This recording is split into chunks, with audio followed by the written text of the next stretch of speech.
ચાલો આજે એક એવી વાર્તા સાંભળીએ જે બતાવે છે કે એક નાનો હાથ પણ કેટલું મોટું પરિવર્તન લાવી શકે છે.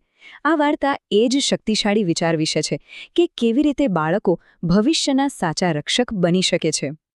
આપણી આ વાર્તા છે ને એ શરૂ થાય છે એક સુંદર મજાની શાળાથી. અહીં જે બાળકો દેખાય છે એમને કદાચ ત્યારે ખબર પણ નહોતી કે તેઓ બહુ જ જલ્દી ભવિષ્યના સાચા રક્ષક બનવાના છે. પણ આ બાળકો ભવિષ્યના રક્ષક બન્યા કેવી રીતે? ચાલો જાણીએ. આ બધી વાતની શરૂઆત થઈ એક નાનકડી પણ બહુ જ મહત્વની જાહેરાતથી. બસ શિક્ષકનું આ એક જ વાક્ય હતું, પણ આ કોઈ સાધારણ જાહેરાત નહોતી હો.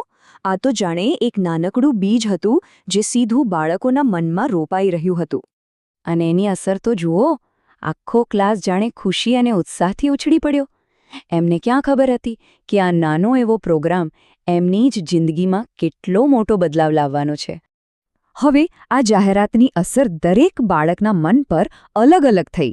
ચાલો આપણે એમાંથી એક વિદ્યાર્થી મનનના મનમાં શું ચાલી રહ્યું હતું એ જરા નજીકથી જોઈએ.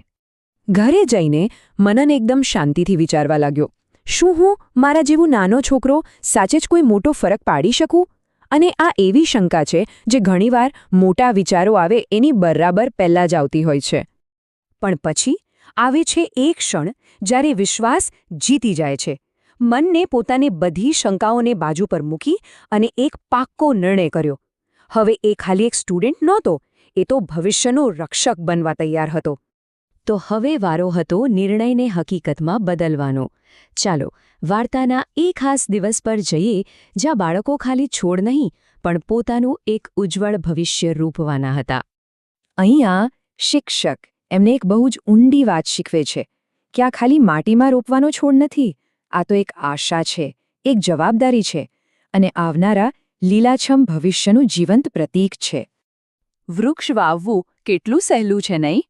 બસ ખાડો ખોદો, છોડ રોપો અને પછી એની સંભાળ લો.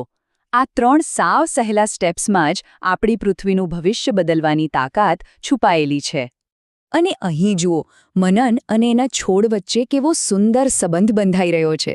એ ખાલી છોડ નથી વાવી રહ્યો, એ તો જાણે એને વચન આપી રહ્યો છે, એક નવો દોસ્ત બનાવી રહ્યો છે. આ ક્ષણ ખરેખર બહુ ખાસ છે. એકવાર બીજ રોપાઈ જાય પછી બસ ધીરજ રાખવાની હોય છે. સમય પોતાનું કામ કરી લે છે. તો ચાલો હવે જોઈએ કે બાળકોની આ નાનકડી મહેનતનું વર્ષો પછી શું પરિણામ આવ્યું. સમયની સાથે બધું બદલાયું.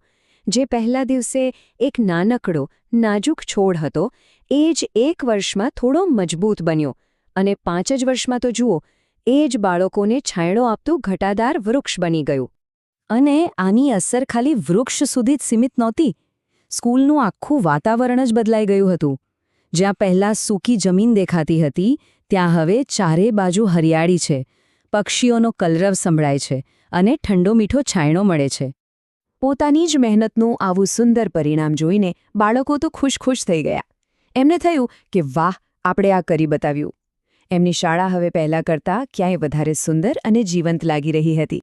અને હવે આપણી વાર્તા પહોંચી છે એના સૌથી મહત્વના અને શક્તિશાળી પડાવ પર.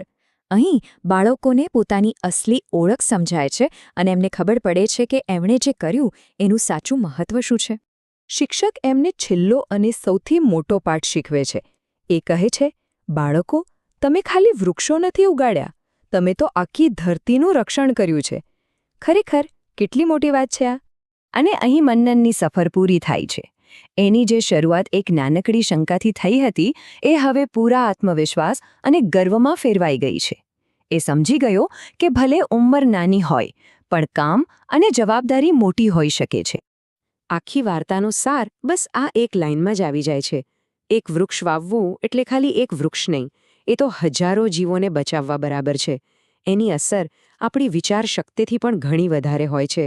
તો આ વાર્તા પરથી આપણને સૌને એક સરસ પ્રેરણા મળે છે, ખરું ને? જો આ નાના બાળકો ભવિષ્યના રક્ષક બની શકે તો આપણે કેમ નહીં? ચાલો આપણે પણ આપણી ધરતીને વધુ સુંદર બનાવવા માટે એક નાનકડું પણ મહત્વનું પગલું ભરીએ. ચાલો એક વૃક્ષ વાવીએ.